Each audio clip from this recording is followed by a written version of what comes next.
Olá, a gente fala nesta quarta-feira de uma pesquisa sobre o número de médicos no Brasil. Será que temos o suficiente? E aqui em Bauru, a cidade comportaria uma faculdade de medicina? Quem responde às questões é o chefe da Delegacia Regional de Bauru do CREMESP, o médico Carlos Alberto Gobo. E ainda nesta edição, nós vamos mostrar como é o trabalho da Defesa Civil em Bauru. Estou passando para vocês aí, existe uma chuva se aproximando, é bom ficar atento, que ela pode passar ao lado, mas ela vai passar muito próxima, que ela pode virar em cima da gente aí com um potencial para alagamento. Aulas de viola preservam a cultura caipira entre as novas gerações. Meu pai começou a incentivar eu. Daí eu comecei a gostar, daí eu vi que tinha o curso de viola, meu primo toca, e aí eu resolvi tocar.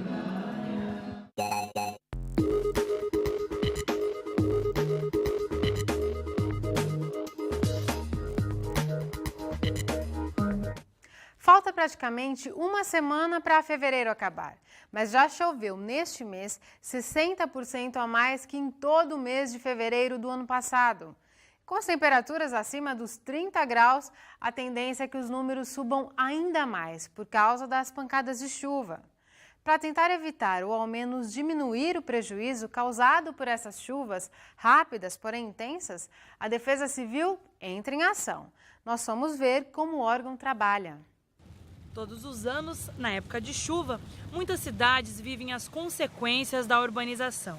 Alagamentos e enchentes são típicos desta temporada. Mas a Defesa Civil está aí, pronta para ajudar a população. Estou passando para vocês aí, existe uma chuva se aproximando, é bom ficar atento, que ela pode passar ao lado, mas ela vai passar muito próxima, que ela pode virar em cima da gente aí com um potencial para alagamento. Quando alguma coisa acontece, Brito mobiliza uma rede de órgãos. DAI, Endurbe, secretarias da Prefeitura, a Polícia Militar e o Corpo de Bombeiros atuam juntos para salvar vidas. A Defesa Civil atua em 4 fases circunstanciais. A fase preventiva, a gente participa, por exemplo, de estudos, de projetos, como Minha Casa Minha Vida, que erradicou aí áreas de risco, ainda tem algumas para entrar. Participamos de estudos de drenagem, de processos aí que vão levar à construção de alagamentos, de drenagem pontuais, e isso na fase preventiva. Na fase de socorro, nós lançamos mão de todos os recursos para tentar salvar vidas, esse é o objetivo principal. Depois vem a fase assistencial, onde a gente aciona a SEBS, que vai aportar aí com as assistentes sociais, visando garantir aí a instalação de abrigos, as cestas básicas, a alimentação para esse pessoal abrigado e, por fim, a fase recuperativa. Se for necessário, o município pode buscar recursos na esfera estadual e federal para recuperar as áreas que foram atingidas por eventos catastróficos. Se for necessário, Bauru tem 2 ginásios que podem ser usados para abrigar famílias desalojadas. A rotina da Defesa Civil depende do tempo. Por isso, o computador e um sistema online do IPMET são parceiros do Brito no aviso às pessoas quando o temporal vai ser forte. Sempre que o tempo vai fechar, os meteorologistas entram em contato com a Defesa Civil. No monitoramento do radar, a gente verifica as áreas de chuvas com intensidades mais fortes e, através dessas chuvas intensas, nós soltamos boletins, os nossos boletins que são atualizados na internet a cada hora ou a cada meia hora. E daí, dependendo do monitoramento dessas áreas de chuvas, nós temos o procedimento de avisar a Defesa Civil. Na verdade, não só a Defesa Civil aqui do município de Bauru, mas também de outros municípios dentro do estado de São Paulo. Radares que ficam em Presidente Prudente e Bauru monitoram quase todo o estado de São Paulo. A equipe do IPMET sabe, em tempo real, onde chove, se essa chuva chegará em Bauru e a que horas isso vai ocorrer, com cerca de 1h30 de antecedência.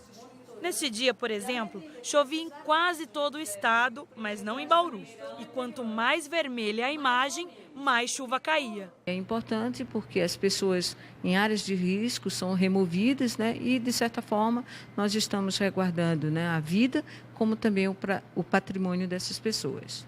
Áreas como as avenidas Comendador José da Silva Marta e Nações Unidas sempre têm problemas. Segundo a Defesa Civil, obras de drenagem e de galerias também têm diminuído o impacto dos desastres naturais nestas regiões.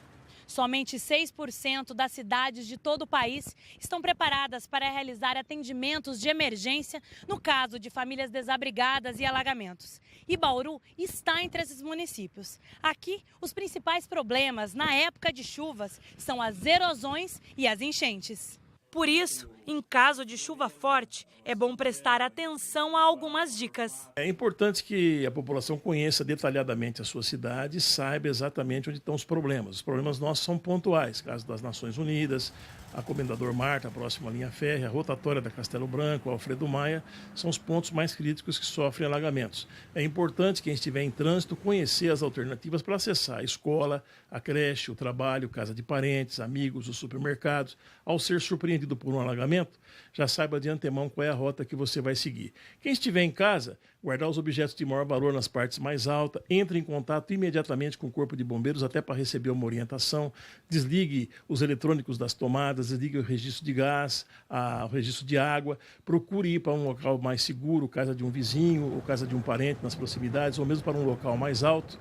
Quem estiver na rua, estiver a pé, por exemplo, procure abrigar-se num restaurante, numa escola, num comércio, espere a chuva passar e não queira sair logo em seguida quando ela parar. Espere pelo menos 20 minutos para dar chance que o sistema absorva essas águas que estão acumuladas na rua. Outro problema agravado pela chuva é o aumento dos criadouros do mosquito causador da dengue. Nesta quarta, já passamos dos 400 casos. São 402 pessoas com dengue em Bauru. Vamos ver se tem chance de chover forte hoje ainda. O ar úmido e as altas temperaturas desta quarta-feira favorecem a formação de chuvas rápidas, acompanhadas de trovoadas no estado de São Paulo. As chuvas típicas de verão persistem até sexta-feira, quando uma frente fria traz mais chuva a qualquer horário. Em Bauru, pode chover ainda hoje. Amanhã também deve chover a qualquer hora do dia. Agora, a umidade do ar está em 46%. Os ventos fracos sopram a 5 km por hora. A máxima hoje chegou aos 32 graus. Amanhã, a temperatura pode atingir 34 em Bauru, 33 graus em Piratininga e 31 em Agudos. No próximo bloco, nós vamos conversar com o representante do CREMESP em Bauru, o médico Carlos Alberto Gobo. Ele fala sobre o número ideal de médicos para um atendimento de qualidade. Voltamos já!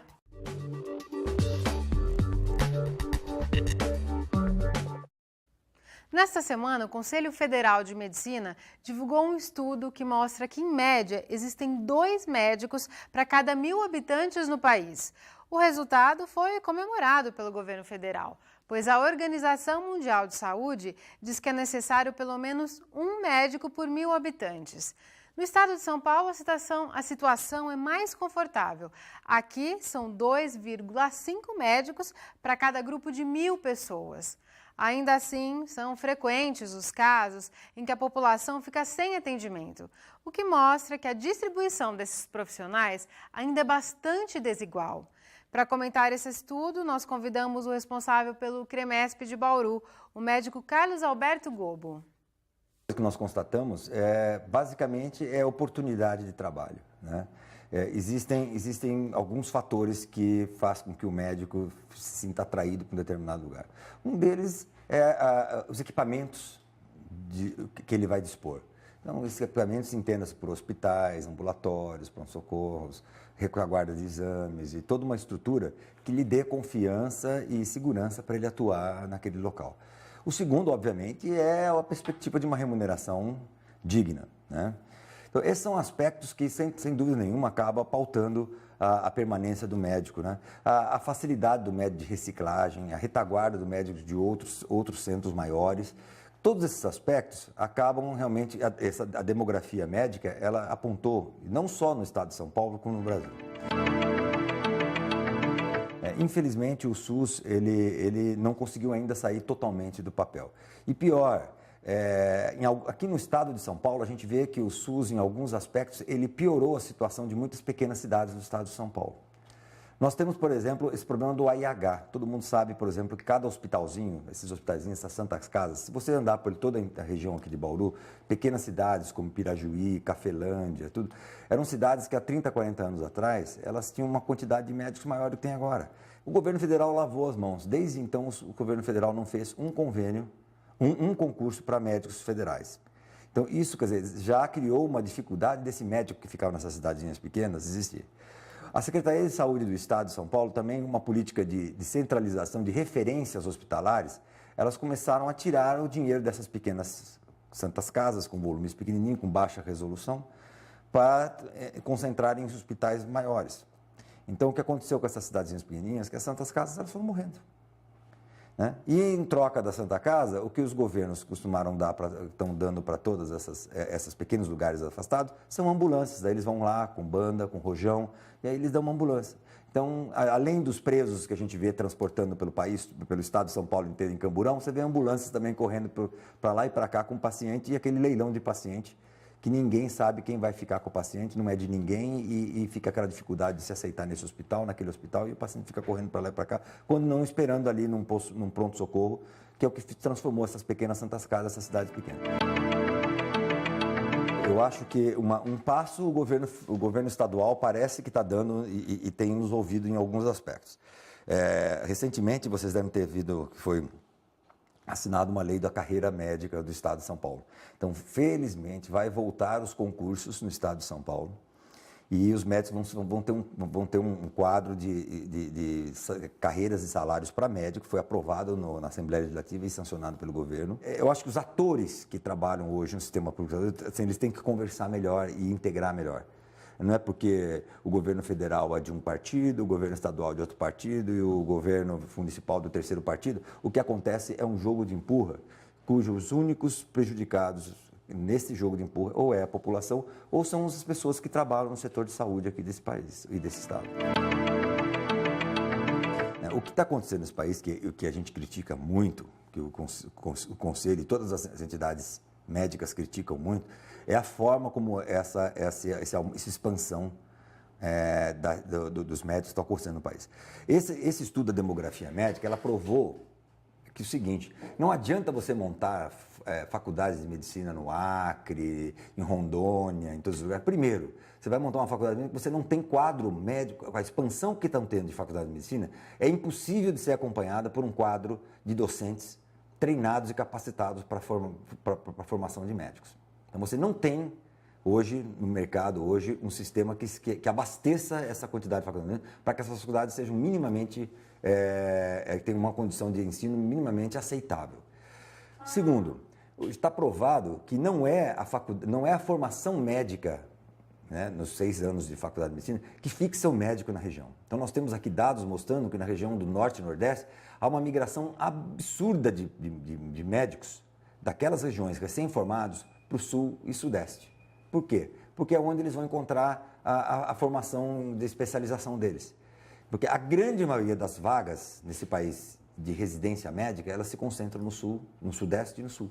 E a gente está mostrando que hoje os formandos, mesmo nas melhores faculdades aqui da região Sul e Sudeste, por exemplo, no exame do CREMESP, a média maior foi 7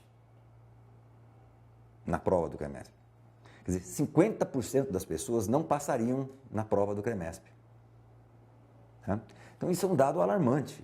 Né? Então, você então tem um contingente muito grande de pessoas que não têm condições para estar hoje ainda atuando na medicina e recebem uma carteira de trabalho e que deveria ter um aprimoramento. Tem que ampliar nesse país, né, as vagas de residência médica.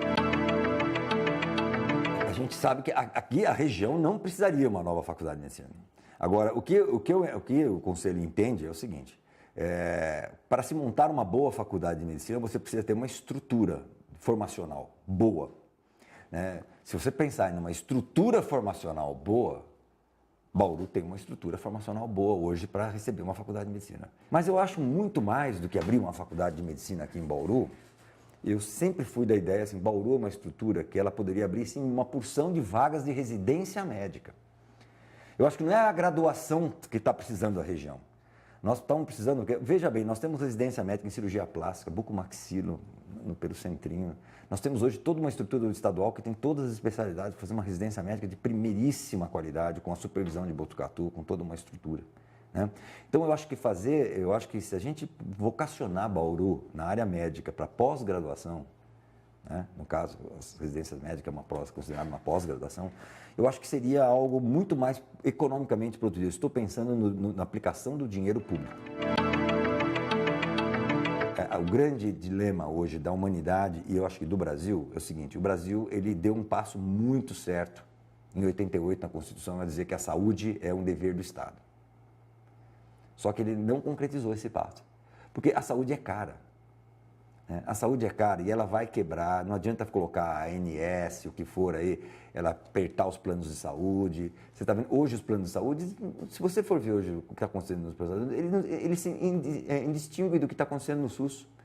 As queixas dos usuários dos planos de saúde que pagam por algo que eles deveriam ter, estão iguais às queixas, filas grandes, pronto-socorros lotados, dificuldade para internar, e tudo, dificuldade para ser autorizado cirurgia, filas da cirurgia, dificuldade para marcar consulta. Então, esse, infelizmente, é o quadro. Está faltando médico aqui em Bauru? Não está. Mas você vai ver aqui em Bauru, você vai ter uma série de queixas, de dificuldades. Né? O que está errado? O que está errado é toda uma dinâmica de tratamento. Eu acho que a saúde ela devia ser pública. A saúde devia ser realmente uma estrutura que o governo deveria gerir toda a saúde, devia existir uma carreira de médicos de Estado, quer dizer, que é o que tem hoje no projeto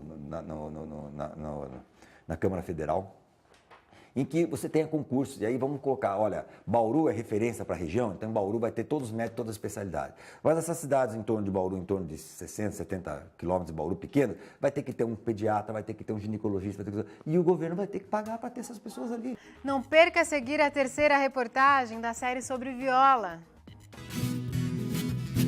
Você vai ver como a tradição caipira é preservada pelos mais novos. Foi às 4 horas da manhã, meu cachorro de guarda latiu.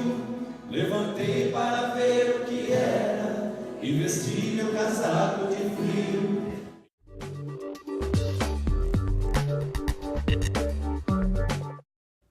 Daqui a pouquinho no Sesc tem show internacional de graça para os bauruenses. A cantora Tia Carol traz a turnê de divulgação do seu álbum mais recente. Vai ser uma noite de muito soul e blues. Tia começou cantando em igrejas batistas da Califórnia e, por causa do vozeirão, é comparada a grandes cantoras negras, como Tina Turner e Aretha Franklin. A primeira vinda ao Brasil foi em 2011. E agora a cantora retorna para divulgar o trabalho mais recente, Soul Survivor. Além de Bauru, a turnê brasileira passa por Botucatu no sábado e depois segue para Uberlândia, Santos, Curitiba e São Paulo.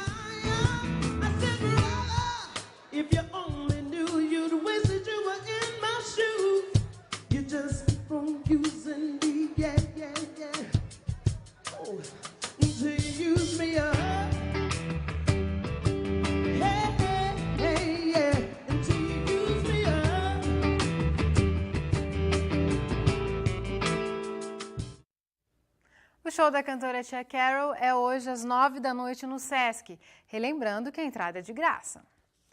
Ontem você viu que em Torrinha as violas caipiras são fabricadas com capricho e paciência. Depois de tanto trabalho, é hora de ver e ouvir o resultado. Uma ONG da cidade dá aulas do instrumento.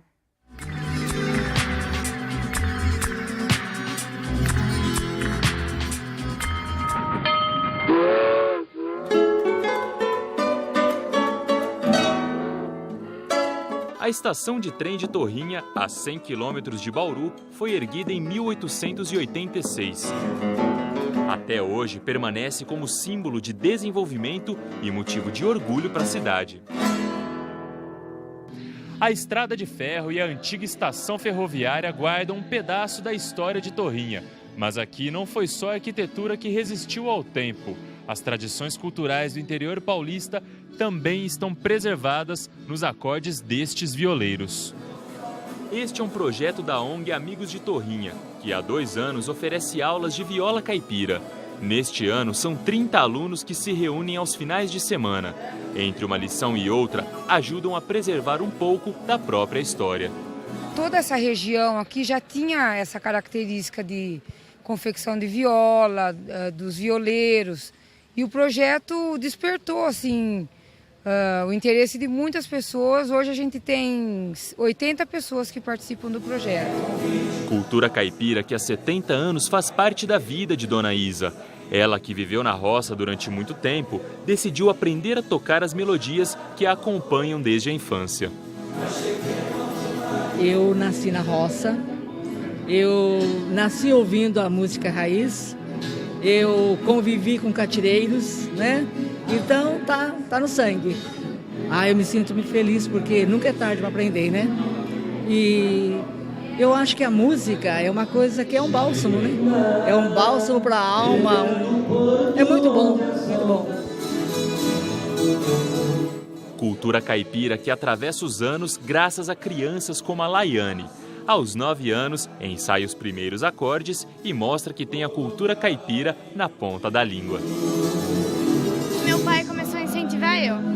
Daí eu comecei a gostar, daí eu vi que tinha o curso de viola, meu primo toca, e meu pai foi incentivando eu. Daí eu resolvi tocar. Quem comanda as aulas é o professor Marcelo, que há 7 anos toca viola caipira e há 2 ajuda a formar esses novos violeiros.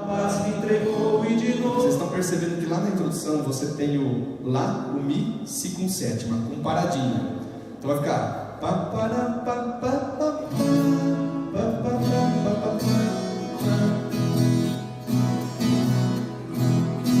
Certo? Vamos treinar essa paradinha da introdução? Esse projeto começou do zero e hoje ele ganhou algumas dimensões que a gente tem pleno orgulho dessa turma, da orquestra também que a gente formou, e a gente vê isso em cada um e vê o retorno disso no olhar, né, na mudança de vida das pessoas, porque esse resgate se torna muito importante, né?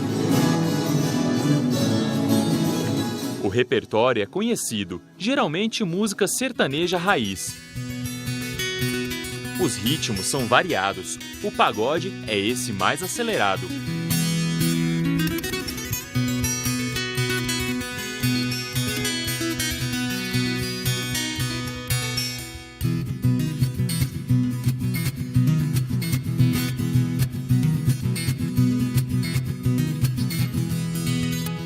E também podem ser mais lentos, como esse, conhecido por guarânia, de origem paraguaia.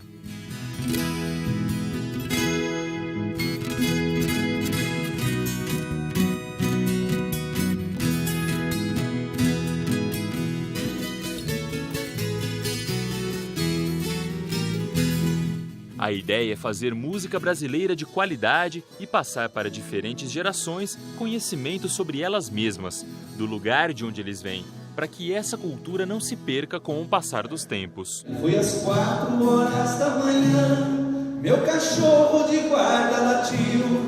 Levantei para ver o que era e vesti meu casaco de frio. Então vi que chegou o mensageiro, amontado no morro Turdinho.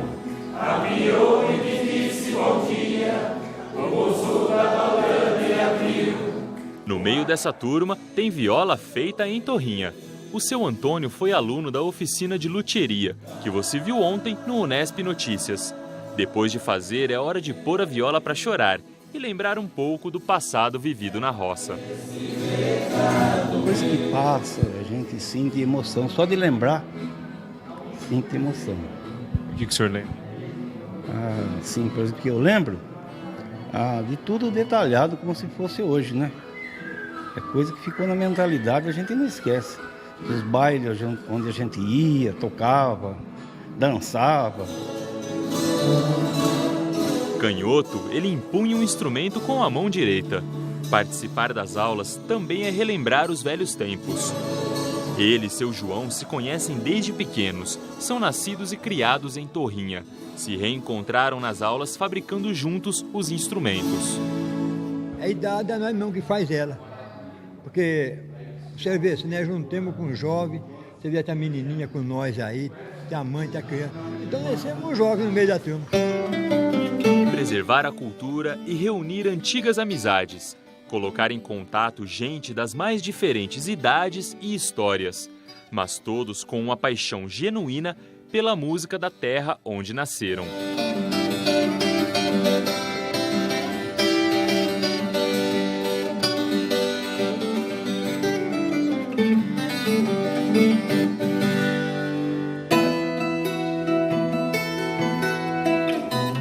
Pacto com o Coisa Ruim. Simpatias que prometem transformar o músico inexperiente em um violeiro de sucesso.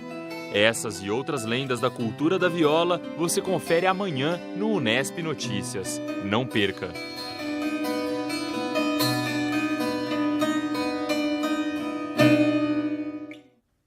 O Unesp Notícias fica por aqui e agora é o som da cantora Tia Carol, que se apresenta logo mais no Sesc. A gente se vê amanhã. Tchau!